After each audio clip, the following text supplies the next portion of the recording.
No todo el mundo es capaz de volver a sonreír después de sufrir el drama más grande que la vida te puede poner por delante.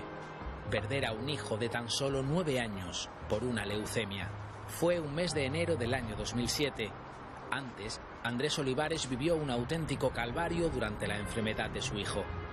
Curiosidades de la vida, esa pesadilla, ese tormento, le sirvió para conocer a un héroe, a un referente, un ejemplo para la vida, una de esas personas que dudas de que puedan existir en algún rincón del mundo, por su enorme grandeza, e incluso de que se puedan crear en un mundo de ficción. Un héroe de envergadura, de ensueño, de los que dejan una estela imborrable. Un héroe de 9 años que enseñó a su padre cuáles son los verdaderos valores en la vida.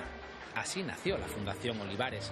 Andrés la puso en marcha para hacer lo que hubiera querido su hijo, ayudar a otros niños que sufren la terrible enfermedad del cáncer. Desde ese momento no ha dejado de luchar. Un año más tarde, en 2011, convirtió la frialdad y la soledad del materno infantil en un lugar acogedor para que los que luchan sientan que no están solos. Y la sonrisa, siempre la sonrisa, la que tiene permanentemente dibujada en la cara y que contagia a quien tiene cerca, amigable, cercano, cariñoso. Pone en práctica el lema que aparece en la página web de la Fundación y que es el leitmotiv de su día a día. Dice así: lo mejor y más bonito de esta vida no puede verse ni tocarse, debe sentirse con el corazón. Y eso es lo que pretendemos, que nos abra las puertas del suyo. Esta noche está con nosotros, en el reservado de Onda Azul, Andrés Olivares.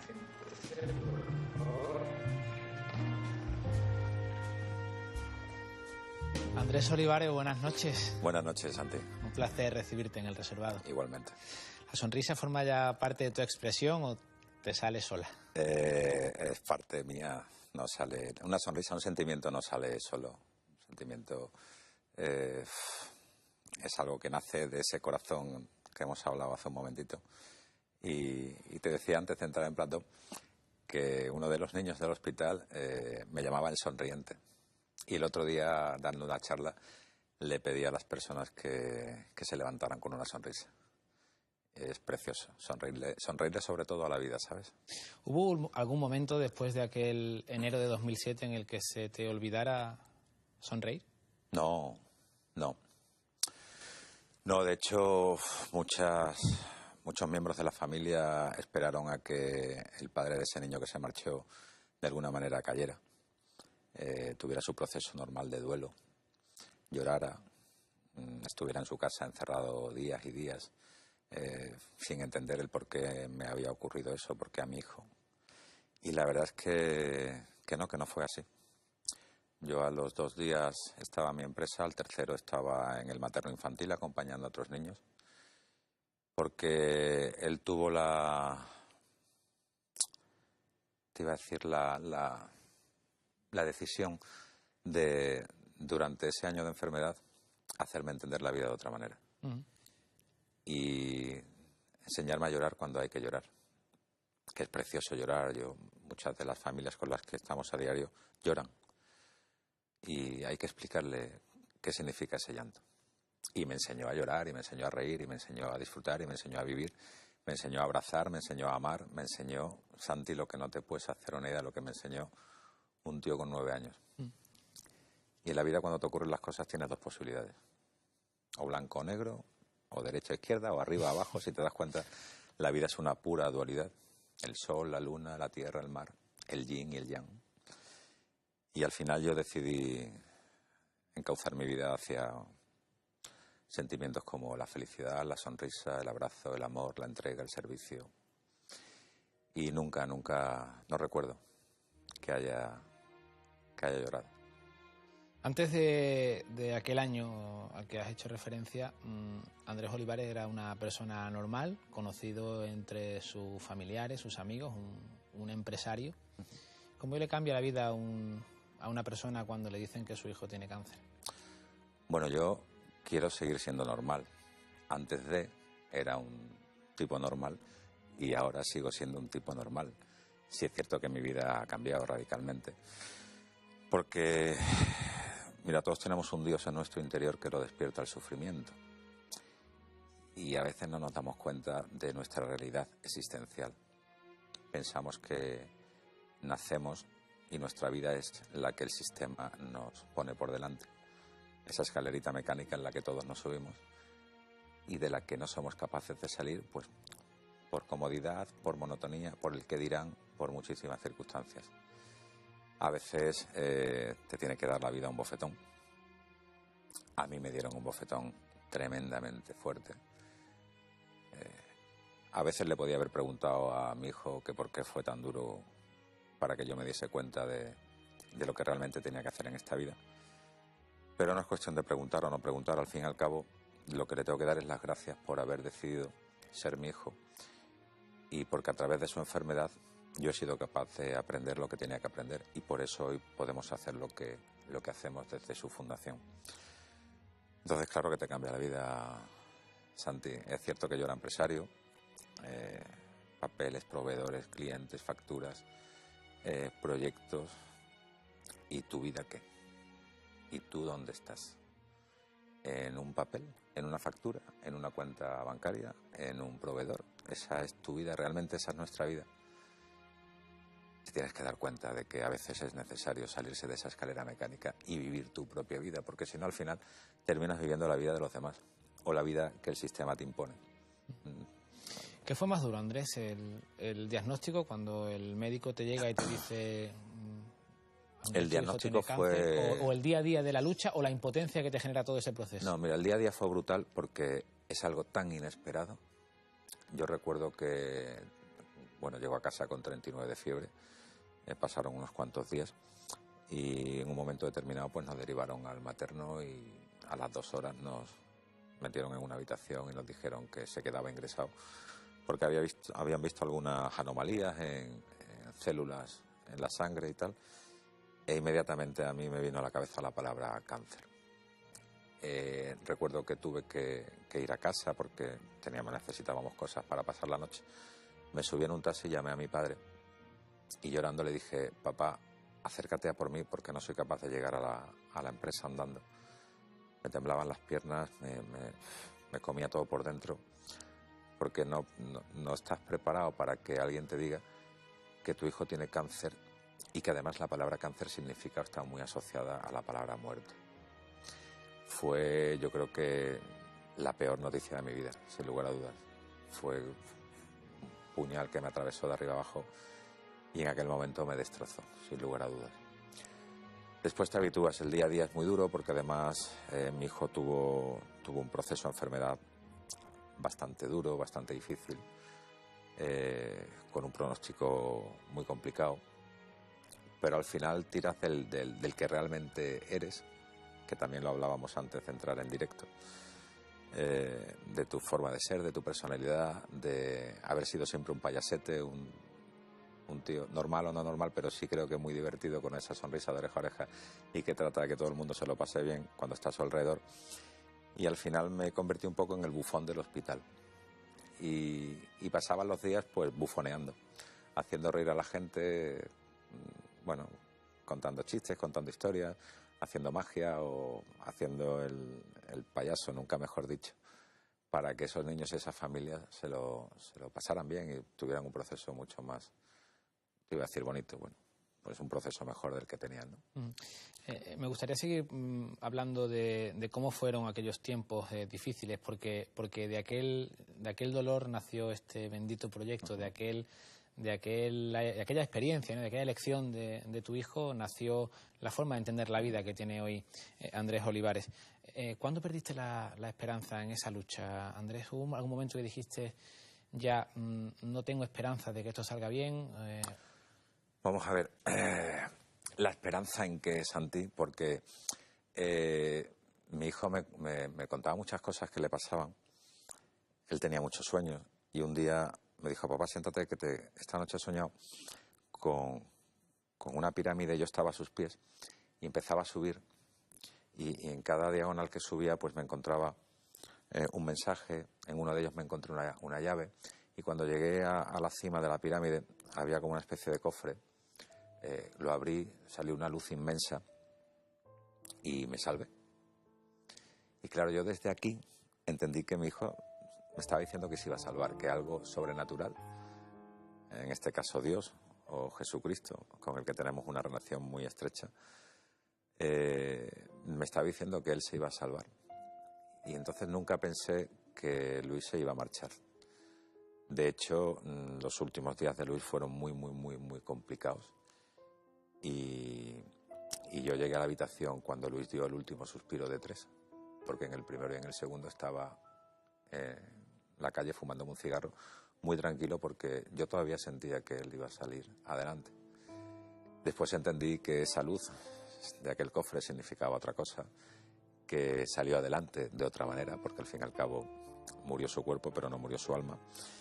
Y que, bueno, también hablábamos antes de si estudiaba, y yo de él siempre hablo en presente. Bueno, pues ahora tiene 19 años y posiblemente no esté en alguna de las clases de las esclavas, pero seguramente estará en alguna que otra clase, y quizá más que como alumno, como profesor, ¿no? ¿Cuáles eran esas lecciones, Andrés, que te daba tu hijo cuando tú te sentabas a los pies de la cama y tú sufrías y él te animaba? Pues mira, en Navidad del 2007, del 2006, que fueron unas Navidades muy complicadas, llevamos un catálogo de juguetes de un centro comercial y lo tengo grabado, que a veces lo oigo. Me dio 16 veces las gracias. Gracias, papá, papá, muchas gracias, papá, gracias, papá, gracias. Tener esa capacidad de generosidad en esos momentos, tener esa capacidad de entrega, el estar pensando en que cuando termine de ver ese catálogo se lo diera al niño de la habitación de al lado. Yo siempre he dado las gracias porque mis padres me han dicho que hay que dar las gracias por educación. Pero creo que hay unas gracias que van un poquito más allá de la propia educación, que son las gracias que nacen de esa generosidad y de esa bondad que Luis, durante su enfermedad, por ejemplo, me enseñó. El tener la capacidad de entregarse a los demás. Eso de ser egoísta, que es casi, lo llevamos impreso, ¿no? Nada más nacer nos ponen un sello y a partir de hoy, egoísta. Entonces, por ejemplo, esa fue una de las grandísimas enseñanzas, el ser bondadoso y el ser generoso con los demás. Me pareció un gesto de 16 veces, me dio las gracias por un catálogo y en su estado y con todo lo que había pasado, y posiblemente sabiendo en su subconsciente que el final de aquello iba a ser el que fue, ¿no? Entonces te quedas un poco como diciendo, qué capacidad, yo tengo 38 y tú tienes 8 y me estás enseñando a ser generoso y a ser bondadoso y a vivir una vida entregándome a los demás. Imagínate. Andrés, me gustaría que me acompañaras a un sitio que estoy seguro que te va a ser familiar y que te va a traer muchísimos recuerdos, y me gustaría que algunos de ellos los compartiéramos juntos esta noche aquí en el reservado. Así que, si te parece, encantado, vamos a un rincón muy especial para ti. Claro que sí.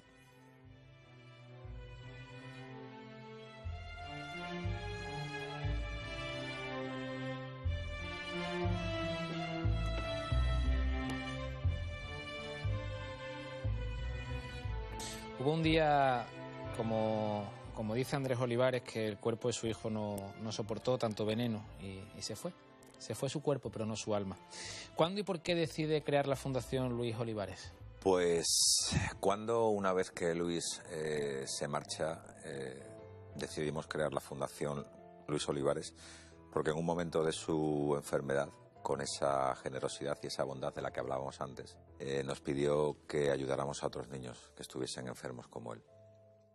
Y a mí me pareció precioso, me pareció tan bonito el que el proceso, la enfermedad de Luis, sirviera para poder ayudar, acompañar y abrazar a todas estas familias a las que le damos la mano cada día. A los 2 años la creamos y en el 2010 nació Fundación Luis Olivares. Y desde entonces pues nos dedicamos a querer mucho a nuestros niños. ¿Cómo es El día a día allí en la fundación. Pues mira, el día a día por la mañana, a las 9 de la mañana, empiezan a aparecer enanos en la sala blanca, que ellos la llaman la sala blanca del materno. Es un espacio habilitado para que, mientras que ellos tienen que estar esperando a que les toque consulta, pues puedan tener actividades lúdicas, ver la televisión, jugar a la Wii. También estudiar, porque hay algunos que van un poquito más retrasados y se les presta apoyo escolar. Los padres tienen un pequeño office, desayunan, la prensa, todo eso está dirigido por una psicóloga y voluntariado. Y hasta la 1 de la tarde, pues estamos allí pasándolo estupendísimamente bien. Mientras por la mañana en la sede, pues estamos prestando distintas atenciones clínicas, como puede ser fisioterapia, nutrición, psicología, apoyo social. Y por las tardes habitualmente, cuando los niños no tienen cole, pues si vienen allí les preparamos cada día una actividad. El otro día con una asociación malagueña que se llama Patas Arriba, pues hicimos un trabajo con perros para que, son niños que necesitan mucha estimulación, pierden su masa muscular muy pronto. Cualquier historia que nos inventemos, este sábado nos vamos a Madrid, a la Warner. Pues entre padres, hermanos y niños, pues casi 100 personas que nos vamos a pasar allí 3 días. Qué bien, sí. Qué planazo. Sí, entonces nuestro día a día es súper divertido, donde no hay penas, no hay tristezas, no hay lamentos, no hay enfados, no hay rabia. Tú conoces aquello y cuando entras parece como que algo te envuelve, ¿verdad? Y te lleva a eso que llamo yo mi otro mundo. Y es el mundo de... A mí me encanta porque hay una periodista en Sevilla que está escribiendo un cuento y ella pretende que yo sea Peter Pan, pero en el país de siempre amar. Qué bonito. Porque, sí, muy bonito. Porque es verdad que allí sobre todo lo que te envuelve es ese amor puro, ese amor incondicional que tiene todo lo que acaricia en las alas de Luis. ¿Hay mayor regalo que la sonrisa de un niño que por un momento olvida que está enfermo y sonríe y disfruta y vive la vida con intensidad al 100%? Pues mira, habéis puesto cuando hemos iniciado el programa un chiquito Sergio, que lo tengo en brazos. Ese chiquito sí te lo presento y no lo conoces. Pero ese niño un día me dio un abrazo, son de la línea de la Concepción, y le dije, tío, quiero desayunar todos los días este abrazo. Todos los días. Lo tienes que vivir, Santi. Yo le puedo transmitir a todos los telespectadores que es precioso que un niño de estos te sonría, te abrace, pero si no lo vives en primera persona, si no sientes ese abrazo en el que te está dando las gracias, te está queriendo, está disfrutando, está siendo feliz, te lo podría explicar, pero lo tienes que vivir para entenderlo. Y entonces, al cabo del día recibimos muchos regalos, muchos. Yo recuerdo que se levantó una madre de un niño de una de nuestras terapias y nos daba las gracias por haber vuelto a oír el canto de un pájaro. O sea, imagínate la sutileza que manejamos dentro del hospital, que cuando sacas a una madre de una habitación después de 2 meses entre quimioterapia, radioterapia, no sé qué, no sé cuánto, 20.000 historias, y consigues que esa mujer en un momento determinado sea capaz de oír el canto de un pájaro. Eso es un regalazo que no te lo puedo contar. O sea, a lo mejor la gente que nos esté viendo puede pensar, pues no sé, que cursilada, que... Yo respeto lo que piense todo el mundo, porque creo que el respeto es una de las bases de nuestra existencia, pero lo que yo vivo o lo vives o es muy difícil de explicar. Andrés, afortunadamente la medicina avanza y el índice de curabilidad en el cáncer infantil ha ido creciendo, pero sin embargo sigue habiendo pequeños que no terminan de ganar la batalla. Los niños que tratáis en la fundación y que finalmente no terminan de ganar la batalla, ¿supone para ti en este caso revivir aquella pesadilla? Para nada. Has utilizado una palabra que no me gusta, que es batalla. Cuando tú te enfrentas a algo, lo ves como un enemigo aférrimo con el que tienes que utilizar. Yo creo que la enfermedad, no solamente el cáncer, igual que cualquier circunstancia de la vida, hay que abrazarla, ¿vale? Porque es una posibilidad de crecer y de aprender, que no es otra cosa que para lo que estamos en esta vida, para seguir creciendo como personas y aprender. La enfermedad es un toquecito que te da la vida, que te está avisando de que posiblemente no vayas por el buen camino. Bueno, ya sabemos que muchas veces yo me operé de menisco y el ritmo de vida que llevaba, y desde nuestra filosofía entendemos como que es una llamada de atención para que pares un poco el ritmo, ¿no? Y como eso, los que trabajamos un poco la parte complementaria a la medicina convencional, que no es otra cosa que el alma del ser humano, pues entendemos muchas veces lo que ocurre cuando a tu físico le hacen pim, pim, pim, que te está pasando esto. Pues ¿por qué será? ¿Por qué no será? Entonces yo no, con todo mi respeto, que sabes que te quiero mucho, la palabra batalla, la palabra lucha, la palabra hay que enfrentar, o sea, no la solemos utilizar, preferimos amar. Me voy a salir un poco del guión. Yo hace muchos años, incluso antes de que pasara lo de Luis, hubo una persona que nos engañó en la empresa. Y al tiempo nos lo encontramos por la calle, mi padre y yo. Y mi padre pensaba que, bueno, no que le iba a pegar, pero que sí le iba a decir un par de cosas. Y abracé a esa persona. Y cuando mi padre vio que lo estaba abrazando, me dijo, bueno, pero tú ¿en qué piensas después de haberte hecho todo lo que te ha hecho? Y claro, ¿qué ganas pegándole o no pegándole, o insultándolo o no insultándolo, o incluso dejándolo de saludar? Creo que no ganas nada, creo que ganas mucho más dándole un abrazo. Ese chico a día de hoy tiene una niña jovencita con una enfermedad degenerativa. Y yo le decía a mi padre, papá, a lo mejor aquel dinero que nos robó, a lo mejor lo utilizaba para droga, que no lo sabemos, pero ¿y si lo utilizaba para que su hija se curara? Entonces preferí en aquel momento, como yo le digo a mi peque, haz siempre lo que te nazca del corazón. Y en aquel momento me nació del corazón abrazarlo, a pesar de haberme robado lo que fuera, pero sentí abrazarlo. Cuando entro en el hospital no veo el reflejo de mi hijo en ninguna de las habitaciones ni ninguno de los niños con los que estoy. No tengo ese impacto visual porque, bueno, sé que ninguno de ellos es Luis. Pero en cualquier caso sí que el día a día de la Fundación, su forma de ayudar a la familia es revivir el legado que te dejó tu hijo. Es vivir. No revivimos, Santi, vivimos cada día, cada momento. Porque, bueno, el cáncer siempre, entre comillas, es igual, pero los momentos son tan diferentes. Los niños son todos distintos, los padres son todos distintos, los hermanos son todos distintos, los abuelos son todos distintos, las reacciones son todas distintas. Entonces, cada vez que abres la puerta de una habitación es un regalo. Andrés, cuando piensas las cosas como las piensas, que es una lección yo creo que para todo el ser humano, ¿le pierdes el miedo a cualquier cosa? No le tengo miedo a nada.